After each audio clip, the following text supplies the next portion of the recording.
kind of like a renaissance for the whole arcade culture thing, because it's kind of like now the social media and whatnot, it's kind of reached a peak in a way, like where Mhm. it actually kind of works and like the tools make sense. So it's like now we can like hyper speed, like you can create these dope products and get them to people, and we can like, create these dope interviews like back to back. Like it's just so much opportunity in all these different spaces. So we're just really excited about the future. Yeah, definitely. And it's interesting that all the arcade stuff is so centralized. I'm finding on Twitter too, which is I mean, to be honest, I wasn't even a Twitter person until I started really getting into fighting games. And Right. then after and then especially when Esther started was officially launched, because like when you start with anything like I could only assume Arcade Press has been in the works for already a few years before it actually became what it is now, right? And STR had been just a bunch of notes across, 3 or 4 different journals over the course of time. And then became uh, when it became a reality, the I found that Twitter was the space that really ended up being like my primary platform. A lot of the FGC seems to be so focused around that. And the thing that is interesting about this is that S tier isn't even specifically an fighting game community based company, but because the that community is so ingrained within the arcade era and seen, and it's such a tangible and tactile industry, our community rather, that uh, I've immediately noticed that anything that I tend to create or market for or even post, if it's fighting game related, does insanely well. And I may be in love with you know crazy taxi items and time crisis and primal rage and all these other smaller uh, games, but it's very interesting what the community really flocks to. Especially, I would say, even now in this last drop with the blankets, the everyone loved that wildest crossover one, the X-Men vs Street Fighter one. That one sold out in like a day, and the other ones took the normal amount of time that they usually do. They got more than 60% sold, which is awesome. I mean, in total, I ended up we selling over 200 of these blankets, which is great because I'm just one person really doing all this stuff now at this point. Man, congratulations. Yeah, that's dope. And yeah, I mean, it's kind of amazing that Twitter is like the fighting game slash gaming platform. It's insane because, the other platforms don't do anything close to to what Twitter can do. And I'm trying to get people on it, that are in gaming that aren't really on it yet. They're more on Instagram, but they're not getting the Mm-hmm. traction that they deserve on Instagram. It's crazy because like I started using Instagram a little bit more Mm-hmm. for Arcade Press, and like I'm debating really on just not fucking with it. Like because it's so jank, and there's no real desktop app for it. You can't Yeah, really do shit with it on desktop. And I'm not like big on factual. uploading from phone. And it's just insane how like Twitter you could turn up. You know what I mean? You could Yeah. post 100 times back to back to back to back, and Mm-hmm. Twitter will not penalize you for doing that. Right. If you do that on Instagram, you're not about to get no traction. You Yeah, know what I'm it's saying? I always say the thing that I'm finding with Instagram now is because I was curious why there was just not the same response either. I would now at this point, I'm very fortunate to be able to, like, I could post something. I don't even have to tag like a bunch of prominent figures in either gaming or fighting game communities, and it kind of just gets its own traction on its own now, which is really nice and validating to have. But that is also still very much focused on fighting game specific product. And I think that I think there goes to show, like, because Twitter is so fast and lightning and quick and based on reactions, that's kind of why the fighting game community, I think, is so attached to it too. It's kind of the Mm. same sort of immediate satisfaction Response. of in Right. response. Exactly right. So I was going somewhere else with that, but no, that's but I pretty much like surmise what I was going to say. But the thing with Twitter is I never even used Twitter really before. I'm predominantly an Instagram person, and with and I said with Twitter, I mean with Instagram specifically, what I'm finding that I've just started boosting the posts now, and man, night and day experience. I've experimented with a couple different price points and for a couple different reasons as to why. And everyone sees ads in their feed when they're scrolling, right? And it it I think with so we did it. I did it here. I did like $100 over the course of 10 days, right? So $10 a day. I did one at $30 over the course of 10 days, $3 a day, right? And it puts your product in so many more in front of so many more eyes of people that are actually looking for these kinds of things. It works how Instagram used to work before this new sort of algorithm thing took over, and it kind of puts everyone in their own sort of bubble of the top 10 to 20 things that you've liked within the past few months, right? Now there's people who've never heard of me liking everything, sharing stuff, and even after the promotions have been done, they've just taken a life on their own now, and it's grown. I mean, I've seen my Instagram page was at like 50 or 70 followers or something, and now it's getting closer to 1,500 now, I think, at this point, or something like that. And that was just in a matter of just a few weeks. And I did not invest that much money into that at all. I think I would say that's something definitely worth looking into, but it's also interesting. And I guess also not surprising that once you put money into something, it tends to work 100 times better. Right. It's kind of that's great. That's great wisdom on that. And I forget that you can even run ads on IG because I'm so less on it, and Twitter's organic reach is so fucking crazy Yeah. that you're like, you think every platform is supposed to work like that, but it just doesn't. You know what I mean? Yeah. The But only platform that I ever saw used to do that back in the day was Tumblr. That was super active. for sure. And I used to, because before I even did this, I worked in video games, but I was when I was I don't know, 18, or when I was 18, 19, I was working at Activision Blizzard as I was working in QA, and I was also like a freelance video games journalist. And Tumblr was the main platform. It was like Twitter but bigger, if that makes sense. And you didn't have any word counts. You still got the same kind of instant gratification of sharing something and seeing a thread pop up, but it felt like it was based around using a desktop, to where Twitter still feels very mobile.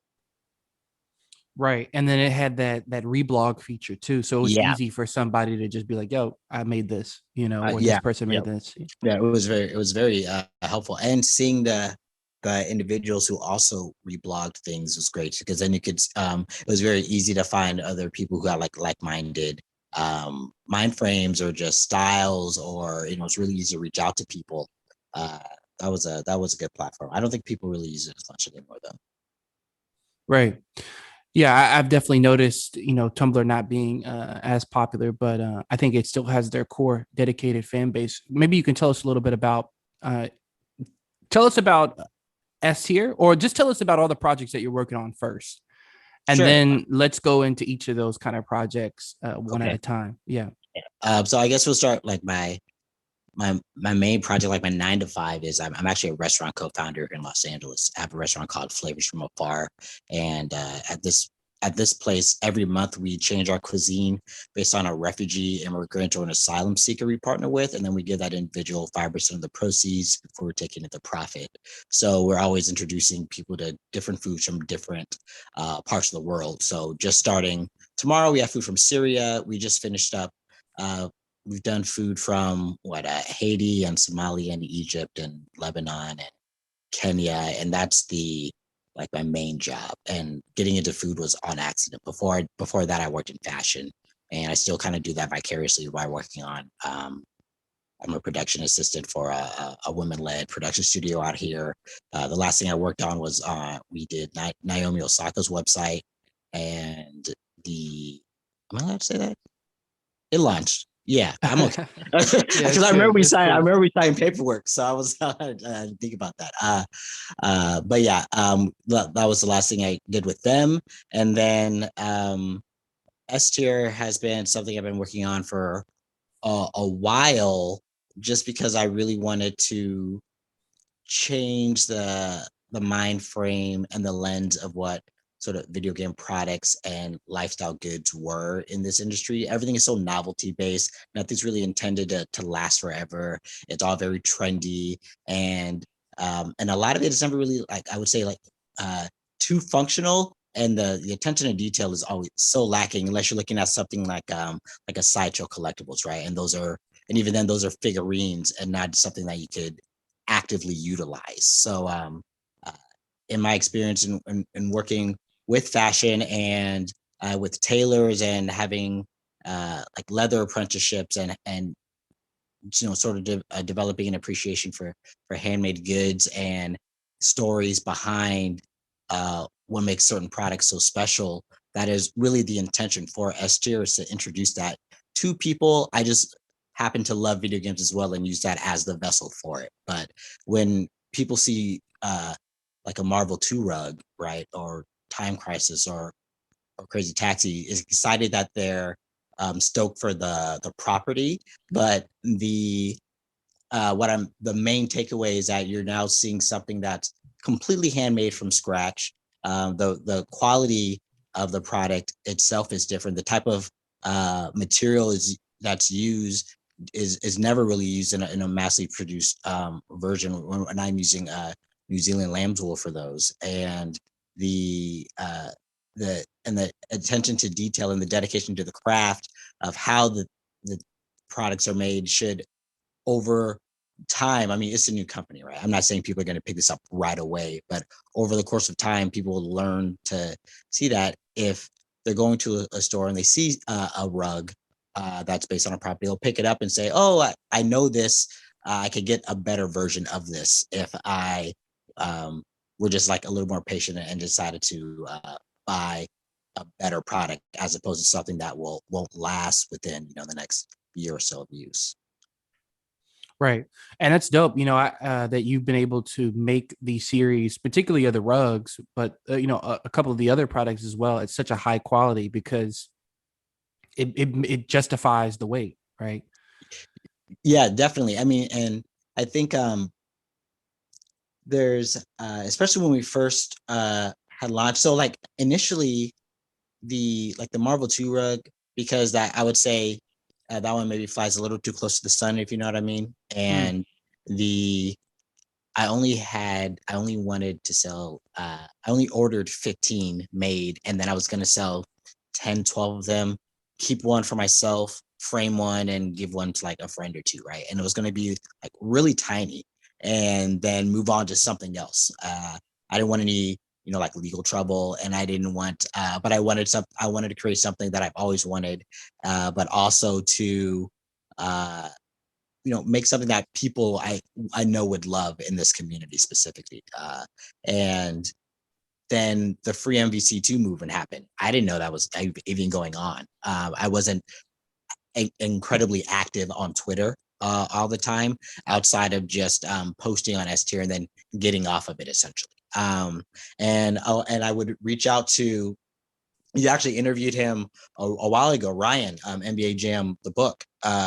I would actually send him messages on Twitter and ask him for advice about like growing my page. And it was him who had said, wait, I was initially going to wait till I got 100 followers on Twitter. And then I was at 68.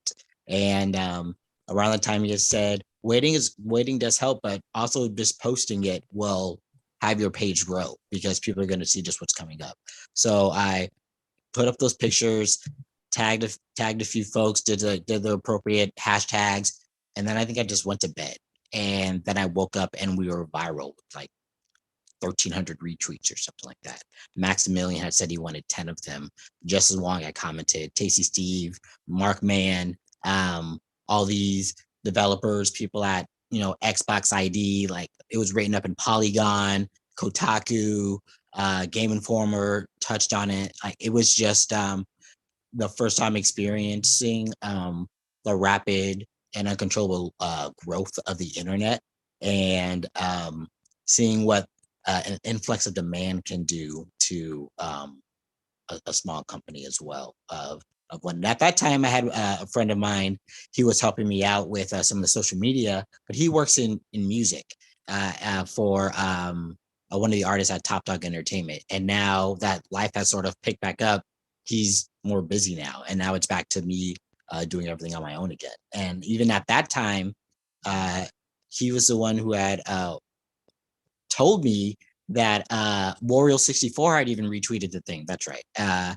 which was a surprise, and it was really fortunate, really happy that people really paid attention to a unique product and a brand that was really focused on creating something worthwhile, and but also with as much care as that community has for Marvel too, right? I mean, that game, I've been playing that game as since I was since it released. I didn't even know they made another one. I was just in an arcade and it was just there. And I played that. My parents played that. My brothers played that. I've had um, so many people, and I mean that as like a casual lover. I am ass at the game. I can't do Magneto ROM combo to save my life. I can't do any kind of infinite. The Iron Man infinite is actually super hard to do if anyone's never done it before. Like I'm way more of a Street Fighter player than a versus player. But Marvel 2, it was just one of those sweet spots in games that is really deep in terms of like the complexity of what you can do in movement and it controls and combos, and there's like 60 fucking characters in that game. And but if your dad is playing and he sees a bunch of X-Men characters he knows, he could choose those, mash buttons, and stuff still happens on screen and he still feels like a badass. And you don't get that a lot with fighting games anymore. Yeah, yeah, definitely. I think that's probably the biggest one of the biggest things about Marvel is that you could just press a button or a couple of buttons and something happens. You know what I Yeah. mean? Like it Yeah. that's really fascinating thing about that game. And of course it's timeless. And the when I saw the Marvel 2 rug, I was just like, yeah, this is dope. Right. Like this is an obvious thing that like the game needs, right? This is just so obvious and nobody's done it. And Kai and I talk about this a lot. There's a lot of things that are just so obvious that it just haven't Yeah. been done yet. You know what I Yeah. mean? And Yeah. and I know you're ramping up to get a lot of those pieces out.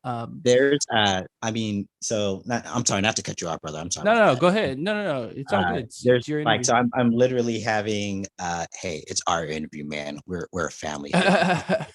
uh, I mean, I have the all the blankets here here in my like room now. I have some on my bed. I'm looking at these guys. I have concept art for other stuff that I've even talked about before or brought up. Like one of the things I'm super excited for is because this whole brand is like is lifestyle based, right? So it starts with rugs now and then it's blankets, but the I, I have a background in fashion, so clothing is going to happen, and I think it's really about prepping people for the inevitable shift of this becoming more and more like you're gonna have video game based product, but it's gonna be, I think, um, less and less on the nose, right? And when I say things like too close to the sun, like I'm not trying to get sued anytime soon, right? Like even though some of these properties that I'm working on are from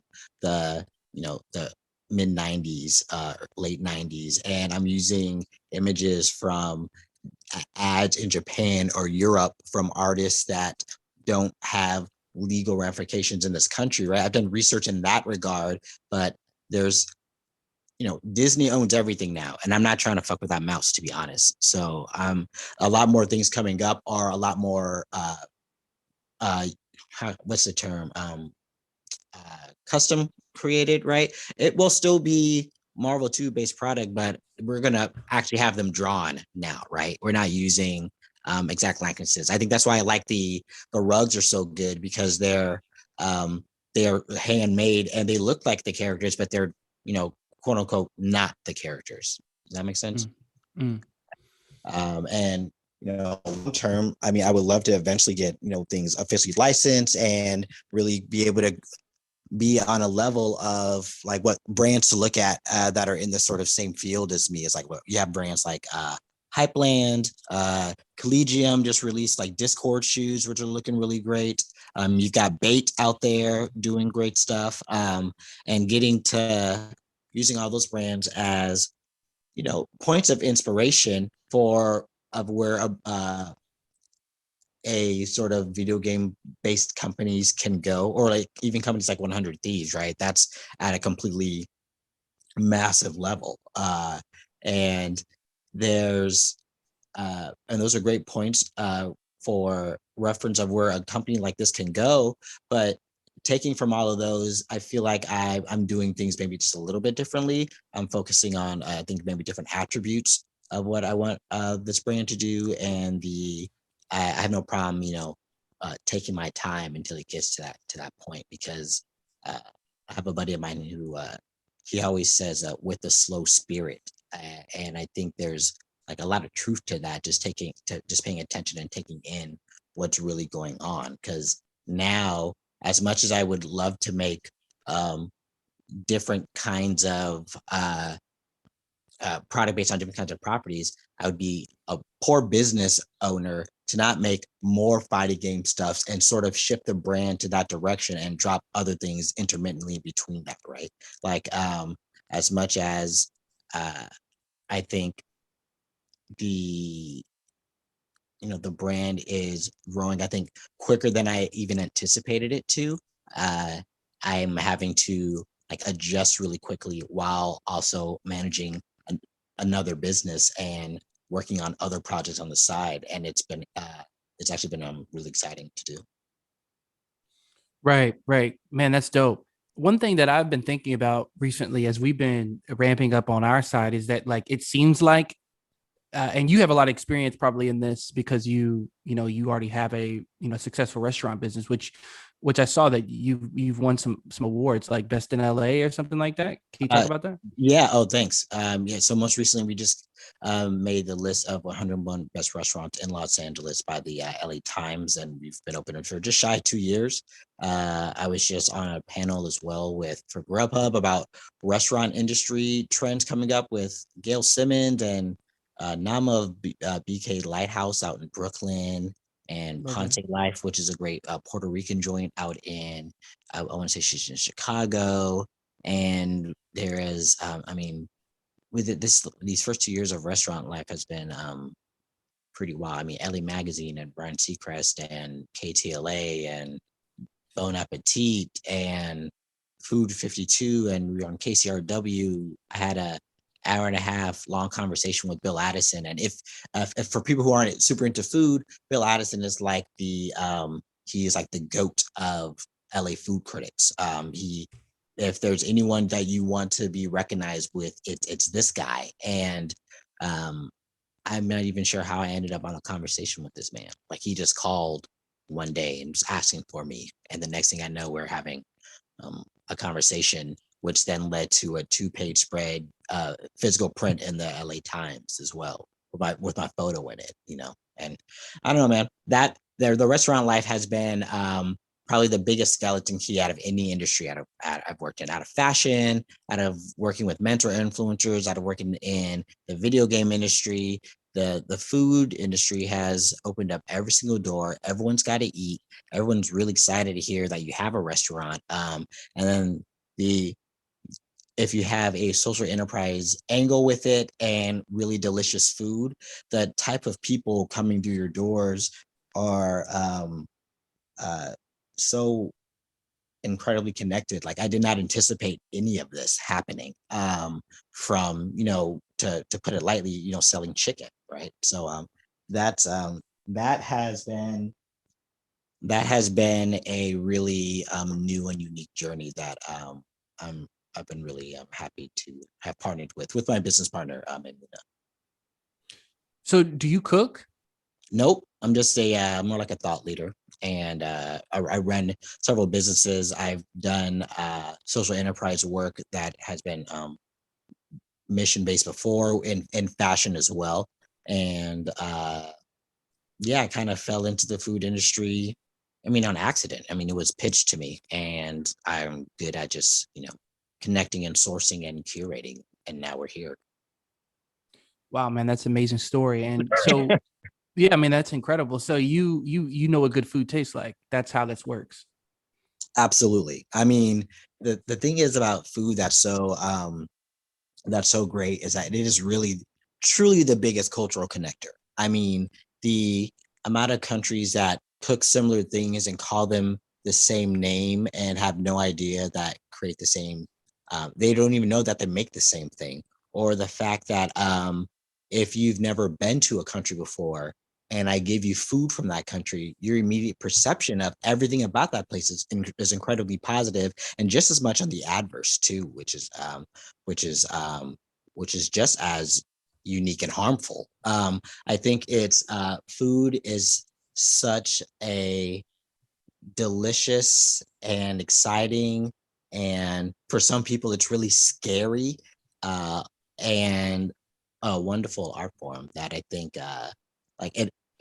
There is definitely no detriment to knowing about good food where you live, and uh, it's great just to explore what there is to eat and just and learn something new every time. Yeah, Are that's you guys amazing. do you and oh Yeah, go ahead. are you guys big foodies yourselves? I mean, like is I I'm hard pressed to not at least go to a restaurant.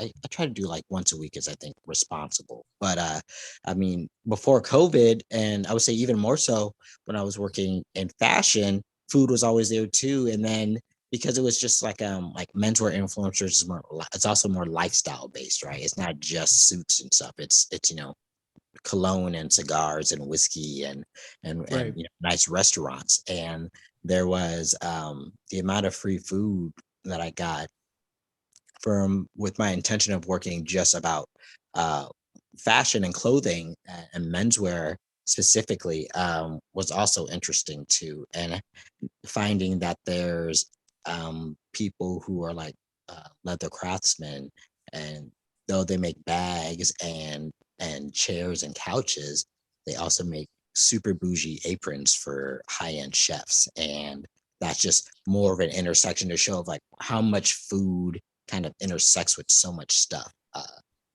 It's been cool. It's been really cool. Highly suggest people get into it. It's a lot. It's tons of work, a ton of work. I can't even stress to you enough how much your life becomes, uh, what that becomes food. But I mean, there's worse things to be stressed about. You know. Oh, for sure. And that's one of the things I've always think about is like, wow, if I were to get into the restaurant business, or if, to get into the restaurant business, that seems like you got to have a real stomach for that. No pun intended. Like you got to be going hard on that. Like, cause you got to make sure that the quality's there. Hmm. I mean, it's just like probably It, hundreds of things you had to think having, about. You know what I mean? That's I mean, crazy, all the bro. time. I mean, and it's especially when because we opened up during the pandemic on March 20th, Whoa. 2020 Talk out here. about that. Well, that Well, sounds like people probably thought like, I- are you crazy? You yeah, know what I I mean, mean? we just kept pushing it. Even when you're hearing about COVID coming, and you think it's just a It's a flu or fad. whatever, It's gonna right? come and go. It's Yeah. gonna come and go like all these other things that came and went, and then this one just it just obviously, I mean, it's still here, right? So um the when we first opened up, I mean, fortunately we still didn't sell zero things, but I mean our restaurant is on Fairfax. It's in Little Ethiopia here in Los Angeles. And on that day we saw 6 cars drive by on that street. And I remember counting that because we're maybe a 4 minutes, 3 minutes drive down the street from like the OVO store and all those things. So there's generally people pretty active up and down the street. We're not far from the Grove, which is like a really popular outdoor farmers market area, and sort of connected to this really bougie mall. We're close to all these sort of uh, fun touristy things, and there's just no one around. And even though we started during the pandemic, the food was delicious. People really liked the mission, and the intentions of the restaurant were from inception were always based about giving back and long term sustainable support. So with if you say focus on whatever your true attributes are, whatever you're building, and you're you're able to kind of pitch and open up doors. I mean, the first article we ever got written about us, I think, was like in Food 52, which is like this national um, publication, and I met the woman who wrote that about us like 3 years prior when I was working in fashion, and I just made a good relationship, remembered the name, and sent an Instagram message sometime down the line. I didn't even have her on Instagram at the time, but I just it's it helps to be social and active and just really attentive to, with all the people you meet, because you don't really know what kind of turns your life is going to make. Like I had no idea I was going to be in a position to really utilize her talent. And I didn't even know what level of food writer she was until she got us to that platform. And then I'm seeing she's writing a bunch of stuff for like LA Times and Variety and all this jazz. Like, life is just freaking bonkers, man. You just gotta be just prepared and ready and just open to opportunity when it comes.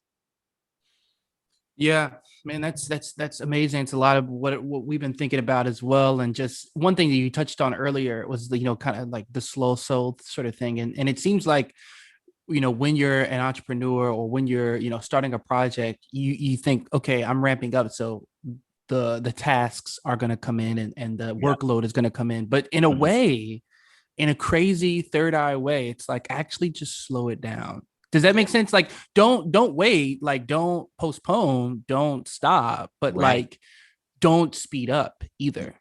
Yeah, it's just taking your time and being aware of the circumstances, and um when you speed up as you start to make mistakes, right? And when you Mm, stop, nothing happens. I mean, right now there's all the orders for like blankets and doing the counts and all the packaging and all these things and the production, like things are still getting made and stuff now as you speak, but the person to make all those things and to ship all those things is me, right? So I'm not going to sit here and stress that I have to ship and pack over 200 in a day. That is not going to happen. Like you gotta um, uh, really be realistic with yourself, set the expectations appropriately, like stay up, constantly update people, right, as frequently as you can.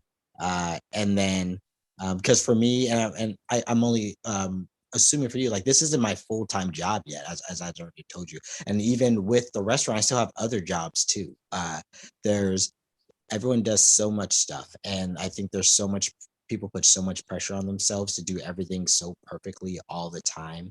And even I mean, the stuff I'm uploading on the website, I'm just taking with my cell phone for now. I would love to use the studio work like I've done in the past, but you just don't have time for that anymore. That takes so much time and right. coordinating and And money. money. And like Yeah. like it's I don't think people really understand how expensive, if you haven't started something, the upstart cost of a company is always 4 times as expensive as you anticipated being, because everyone in every part needs to get paid. And then not only are the individuals we're working with, and then you buy the website, and then you buy the LLC, and then you got to buy all the damn stickers that go on this shit. And then, like, are you going to Yeah. design it, or are you going to pay someone else to design it? All right, I'm going to design it. Do I have the Right. program? I hope they have a 14-day free trial, and I hope I'm good enough to figure that out. Otherwise, I got to start paying a monthly Right. fee or buy the program. Like, there's all these things that just sort of start popping up that it can get really overwhelming. So definitely just, take it easy,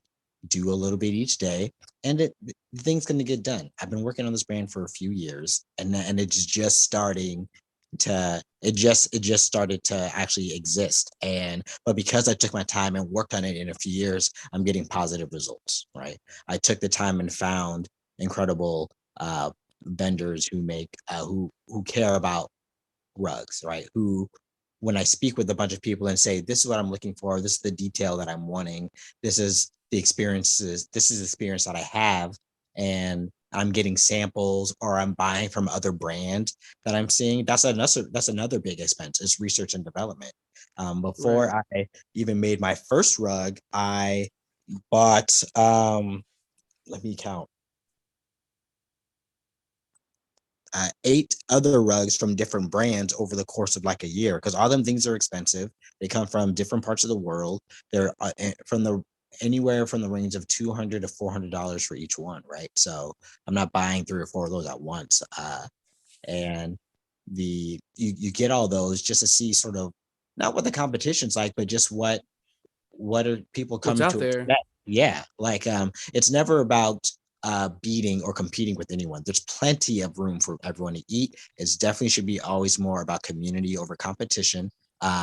You will definitely get way more uh, doors open and way more opportunities being open and collaborating than you would be trying to hold off to yourself. One thing that I'm finding when like I'm looking for vendors, like I've been on the hunt for like varsity jacket vendors for a little while, right? And I've Right. got some really awesome chain stitch embroidery guys out here in the arts district, and the idea is to I mean I guess I'll like Marvel 2 type jackets and Power Stone type jackets and Just a Radio Future type stuff and just these things that I like to create. But then when you're going online and you're sourcing through all these different like fashion forums and Reddits and Twitters, and no one wants to give up who their vendor is because they feel like it's going to destroy their brand. Like it is Mm, that is not the case. Everyone makes things so differently that um, your audience just wants to buy from you regardless. Like I'm not the one right. person And making actually, you video probably game based getting product. you probably. I mean, depending on the relationship, there could be a benefit for you Hey, putting that hey, vendor on. You feel hey, what I'm hey, saying? Like exactly right. Like if anyone that's a company and it's an they ecosystem. It's an it right, ecosystem. right. I put my vendor on other people and then not, he's gonna give me cheaper discounts because I'm hooking him up. Right. Right? Right. It helps for everybody, and it's just a um it you really want to emphasize building together because at some point you can't do it alone. Like right now, I'm doing things alone, and I can't wait to get people on this team because it is like things go a lot slower when you're on your own too. You have to break things up, otherwise you're gonna burn out, and then nothing's gonna move. Right. Yeah, and that I mean, obviously we're gonna keep covering S tier on Arcade Press, and we got some new stuff on archives coming too. So Hmm. if you have any video footage of the restaurant or the process, whatever, if it's not already online, send that to us. We definitely got you Sure. covered on that. We're big on community. We're big on collaboration. We're big on sharing wisdom and knowledge. It's like, and I think that most people are down for that too, but they don't know, right? Because there's no, a lot of times in school, you don't get taught business, you don't get taught, Hmm. vendors, you don't get taught, you know, QA, you don't get taught this stuff, so you don't know like that the natural thing is to actually open source it. Right. You think that the natural thing is to hide it. Like I remember even back in the day, I had started a nonprofit, and it was just a nonprofit, and my natural inclination years ago was to be like, I don't really want to share all the ins and outs on how it's going to work. And the dude was like, this dude who also worked at a nonprofit was like, no, man, it's like, if you give me what you're trying to do, I can better help you. And I was like, Yeah. oh, duh. You know what I Right. mean? Like, but Right. but I didn't Hmm. know that. I thought that in some, because like, and you kind of talked about this, like not flying too close to the sun. Like you think people literally think if they make a Marvel 2 rug, the government's gonna break down their door. You know what I mean? And Nah. so Yeah. it's Hmm. more of a fear thing, is what I'm trying to say. It's Right. like we operate out of this mode of fear. We think somebody's always gonna take from us or do something to us. It's not like that. You know what I Right. mean? People Exactly got right. their own stuff to worry about. Yeah, and it's definitely something that like how can I how can I say this? It's the second you start giving answers to other people, you'll start getting answers to your own problems. Which Mm, is that's a pretty important fact. because if I help this person with something, and because this person was is also trained to withhold information, then all of a sudden they're like, oh wait, I have this and this that you can help utilize to help grow you in all these different avenues of your brand.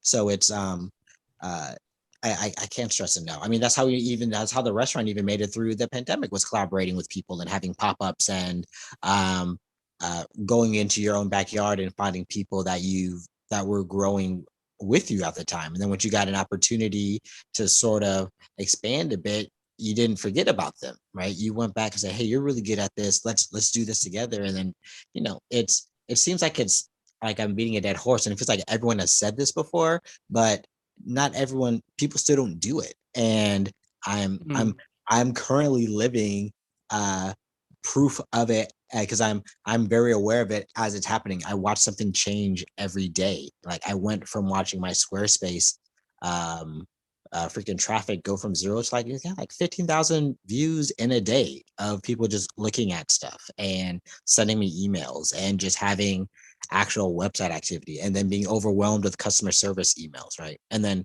me responding like a customer service person. And it's all these things that, they become, they seem like daunting tasks, but things that to be really fortunate for, because this is what you were working for, right? This is, Right. now it's go time, and Right. uh, this is where um, you really got to put your money where your mouth is and see if you're up for this. And this is the part that is hard. It looks really cool on Twitter, uh, but all the back end stuff sucks. Like Right. going through this, I have this spreadsheet up. I will send you a picture of this spreadsheet with just numbers on my screen right now. Like that's, none of that makes me want to play video games. Right. Right. And actually, there's that's something to accept too. You get a lot less time to do what you want to do when you're creating things about the shit you want. Uh, Right. Right. I would go ahead. Man, no, that reminds me of something like when I used to live in New York and I was like focused on, my career, whatnot. So I didn't play any games, and when I finally got an opportunity to make time for gaming and get an Xbox and whatever, it was like the most fun thing ever. But like Mhm. just recently, I'm like, I'm not gonna really play video games until I create the space that's the Mhm. ideal arcade space that Mm. allows me to work and play video games. You know what I mean? Because it's crazy because when you do, people like, of course, I know probably when you were growing up, your parents were like, stop playing so much video games. Like Not our parents quite were. the opposite. Quite the opposite. Really, really, We, okay, my okay. brothers and I, we had over 200 PS1 games. We had a original Nintendo, a Nintendo I mean, we had it, 64. but you didn't have like an aunt or like a grandma or somebody that was like, stop playing so much. We had all that stuff too. No, I mean, we were able to play as long as we were good in school. We could play as many games as you want. Like there was a curfew at time during the school weekends. Play as much as you want. Didn't matter. It's the Right, weekend. That's what it's there for. And right, that. And also, my parents are very much like, yeah, we spent. Consoles are expensive. They're like, there's still hundreds of dollars then. So right, we didn't pay for this for you to not use it. So enjoy. We got a bunch of games. We played with our parents. I mean, we didn't have money growing up. Like we're kids, so our parents are the ones taking us to arcades and stuff and paying.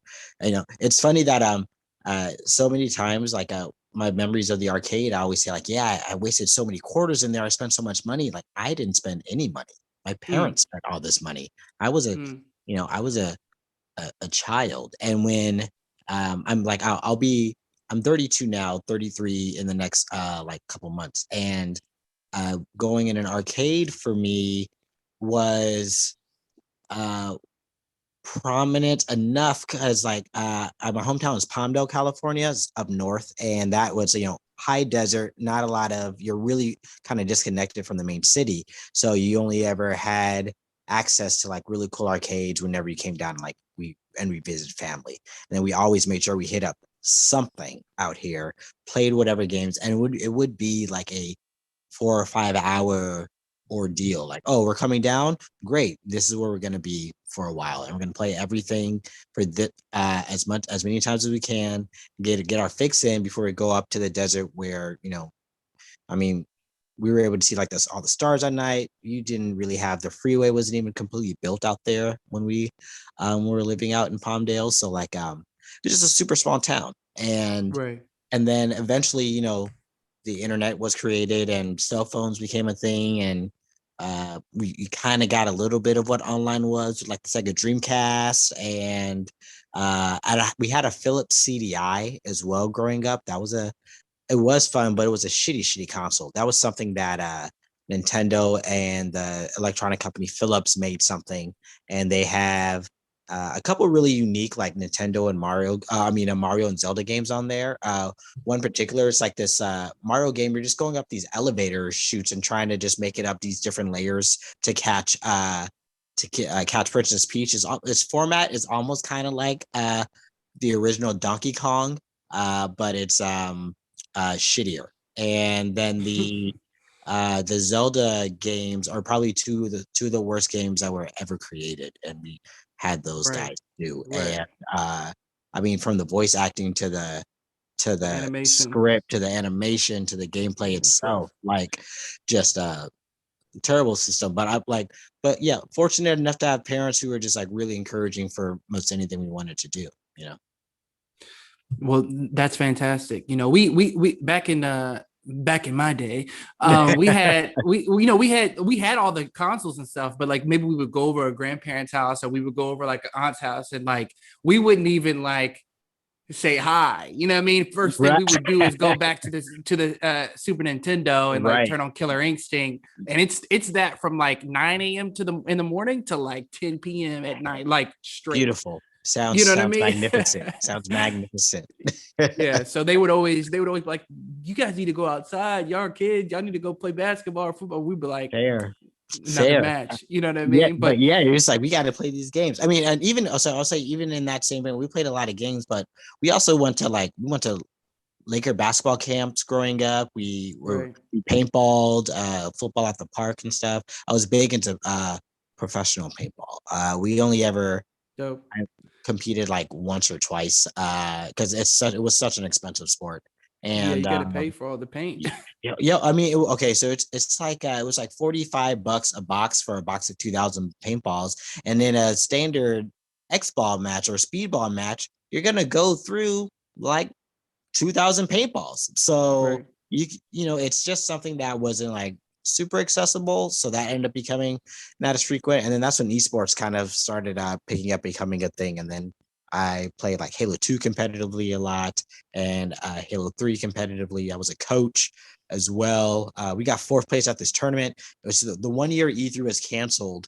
Uh, and they had this other expo called Afar, and we were like we were team casual or team casualty. It was something like that. And I remember we lost to a team sponsored by LG, as player LG APOC and the rest of these guys. And they just dusted us so bad. We had such an amazing night before because we beat these really popular semi pros that were really good on like game battles, and they had like a one or two other pro guys on there, and we were they're just getting washed. And we came in feeling really confident after that win, and that game took us into overtime. We had to stay like 2 hours That's after the hype. convention was supposed to be closed because the games kept going. It was just the tightest thing. I love that. One of my favorite memories.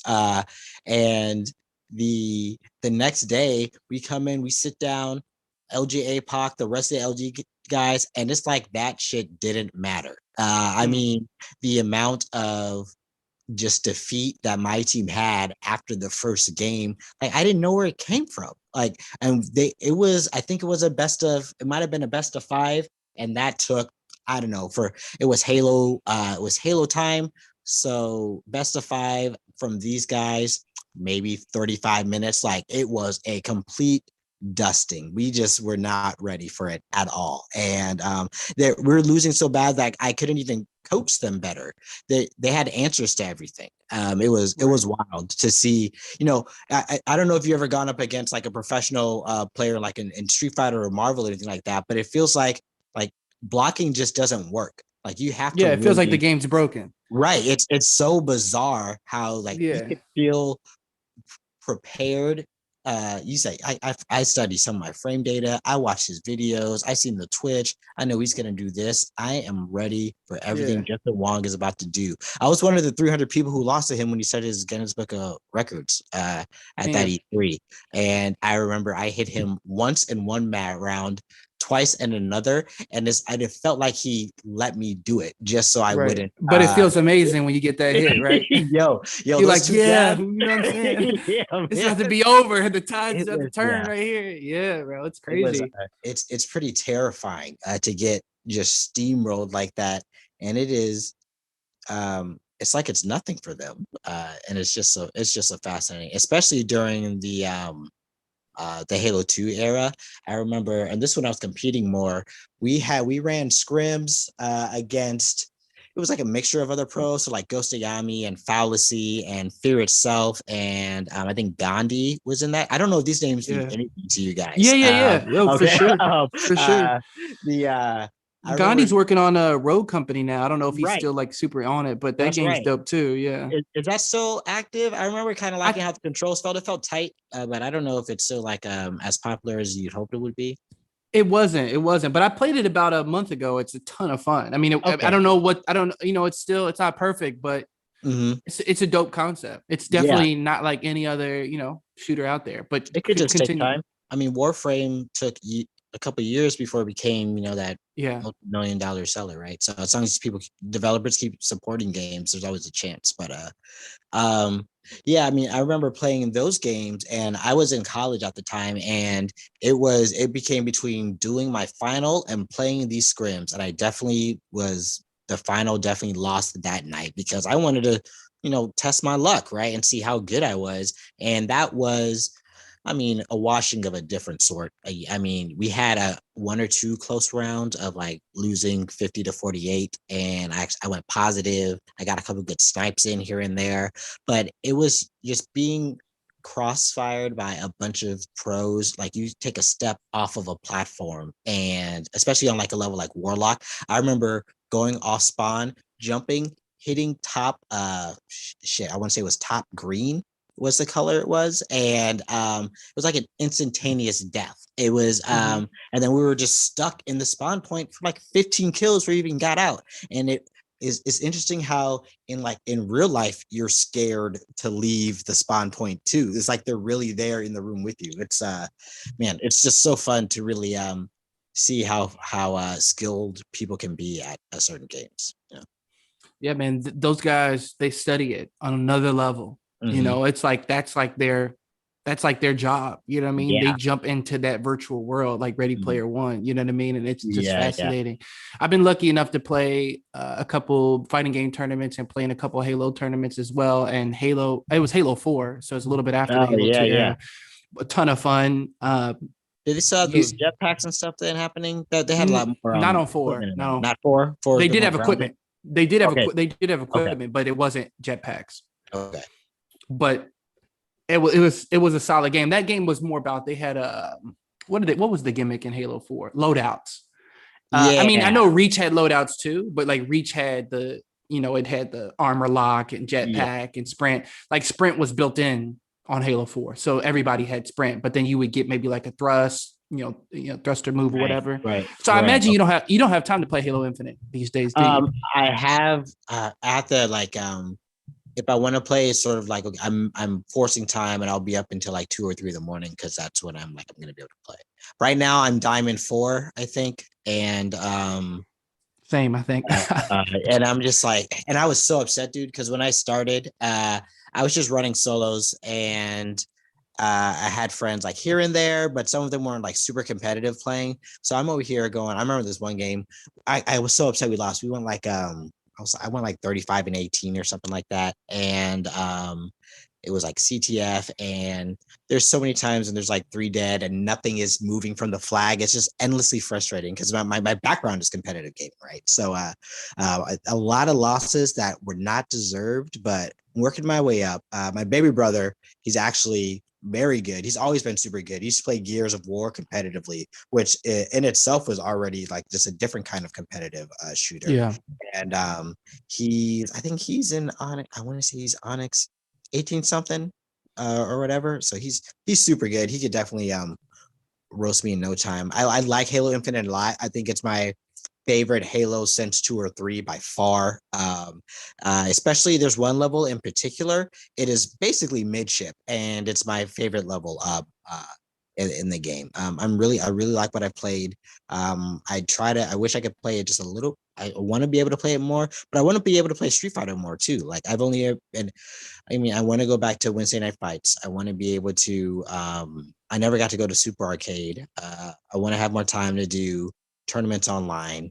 I'm a Geef main, so any day that I'm not practicing is already a day behind. Is already feels like weeks behind. Right. Especially with how Street Fighter Five is, and Right. how they've sort of made his entire get meta just around the SPD, which is really unfortunate. I mean, the only good real Geef player out there now is, well, you have Dr. Denny Pham, and I think there's a oh boy out in Japan. I think it's like Asace or something like that. But no one, no, Snake Eyes doesn't play anymore. Brutus is in Guilty Gear Strive now. Snake Eyes is in Strive. Kichipa plays Geef, but he's more of like I would say he's probably more of an Abigail man at this point.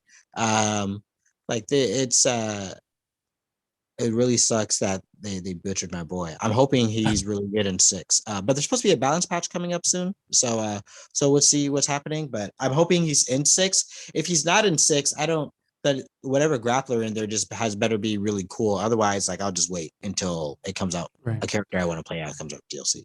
Quick question. Kai, Mhm. does he sound like he's buzzing to you? He's buzzing on my end. Nah, the audio sounded all Okay, right. it's just me then. Okay, it's just me. Okay, I'm just making sure because I just want to make sure the audio is coming through clear and good and everything. Cool.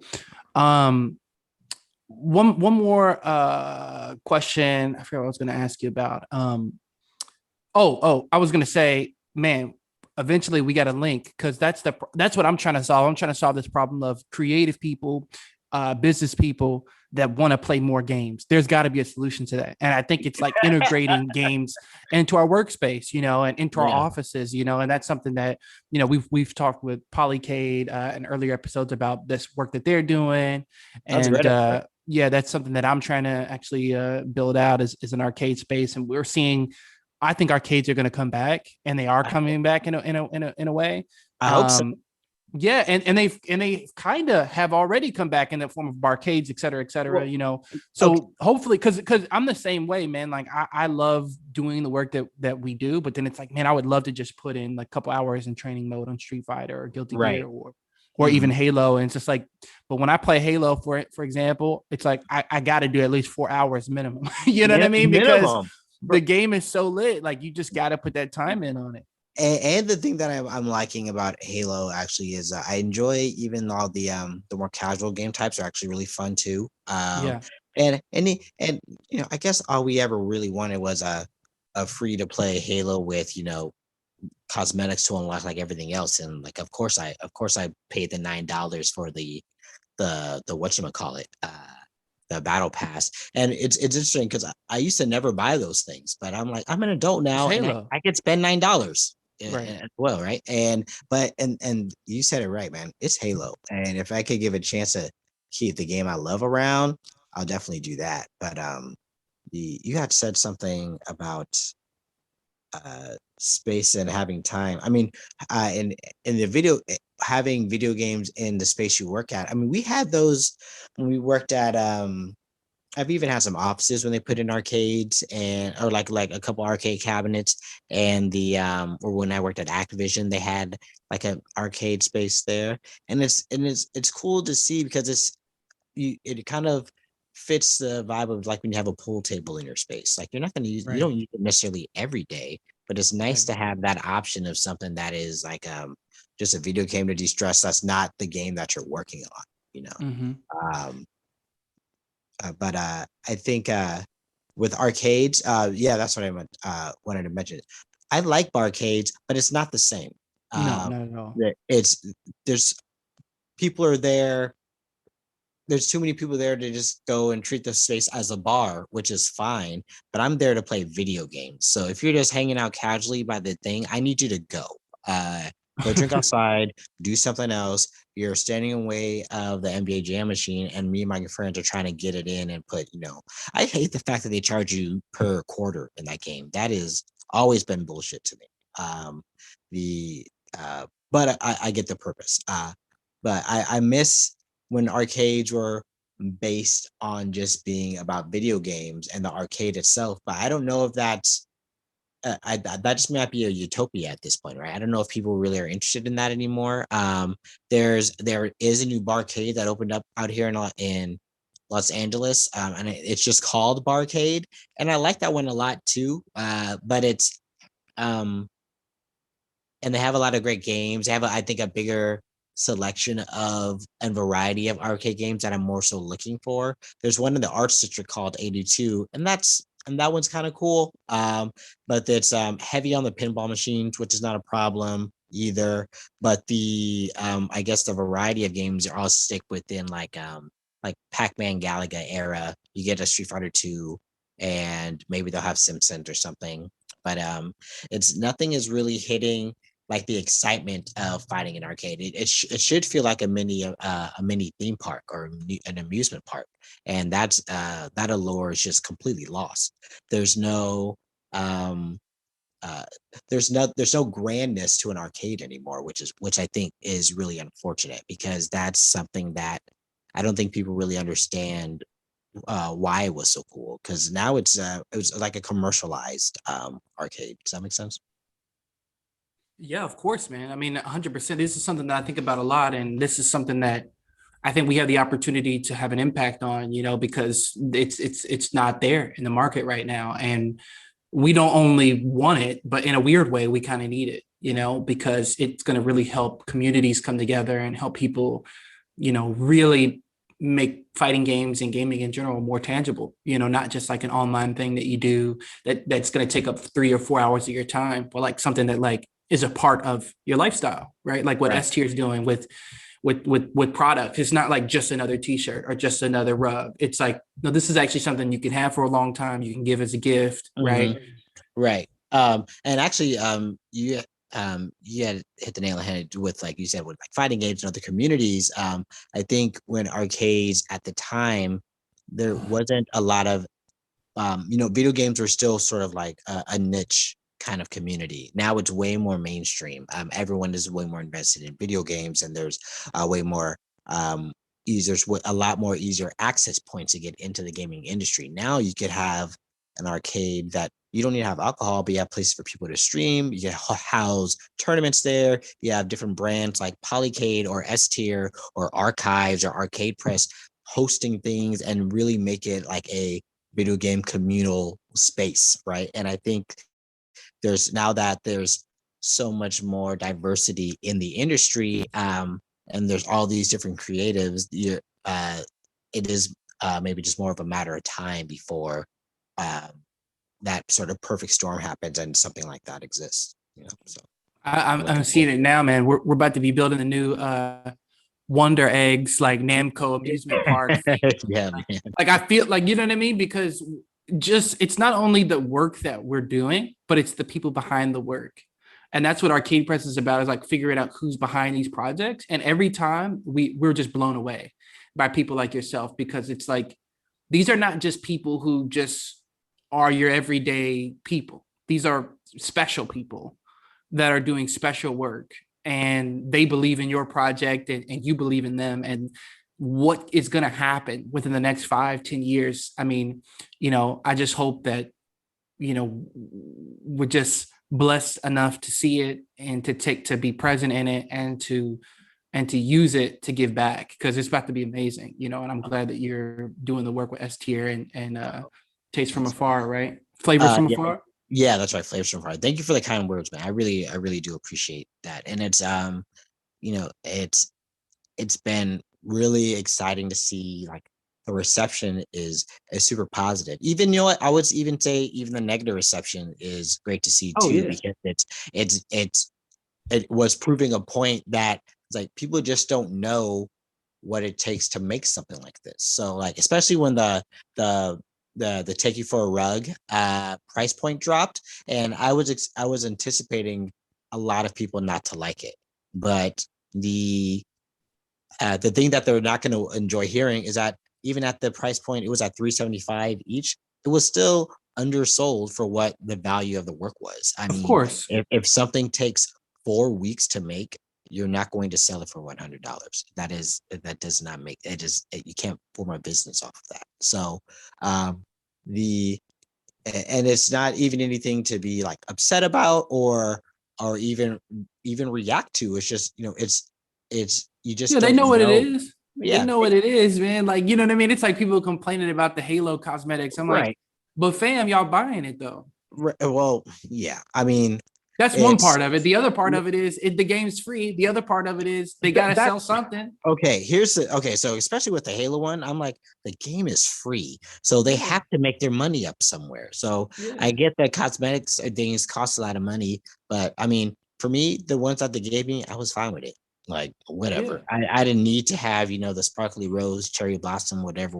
Not that important to me. Yeah, if y'all want to make a free game or make free clothes, then make it. You know what I'm saying? If y'all want to make something open source, make it, like, or build that. I think that that's the main thing, is that there are a lot of companies that we maybe don't necessarily agree with or vibe with, but that's why we build our own projects, or that's why we collaborate with people, or that's why we consult with people to figure out how can we do something that we do like, Right. What's the point of everything if everybody's doing the same thing, or something that it's always like, it's always okay to create your own lane, and if you don't see something that you want, or see something that you feel is done a certain way, it's one, there's always another alternative. Like I feel like people get kind of pigeonholed in just what's like really popular, and that's all they see. But finding something unique and curating is work. It's hard, and it's just like digging for new music, and it's almost like studying for your homework in a different way. Like it takes a while to find things that appeal just to you, or are going to hit so many of your very particular individual needs. I mean, and you just have to like ask much people. Like even with these blankets that we have, it took me a while to find a vendor on my own, and then I just asked somebody from a different company that I knew, and he just gave me the connection. And he just said, "Oh yeah, we use this guy," and that was it. Didn't want anything from it. Didn't expect anything in return. Was just down to help me make my dreams come true. And there's and no one was making stuff like this, so there's always a way to get something that you really believe in created. It just takes extra creativity and extra work on your end, because no one is going to do it for you. And there's and you have to be okay with uh, uh, kind of sacrificing other things to make that one thing exist. You win.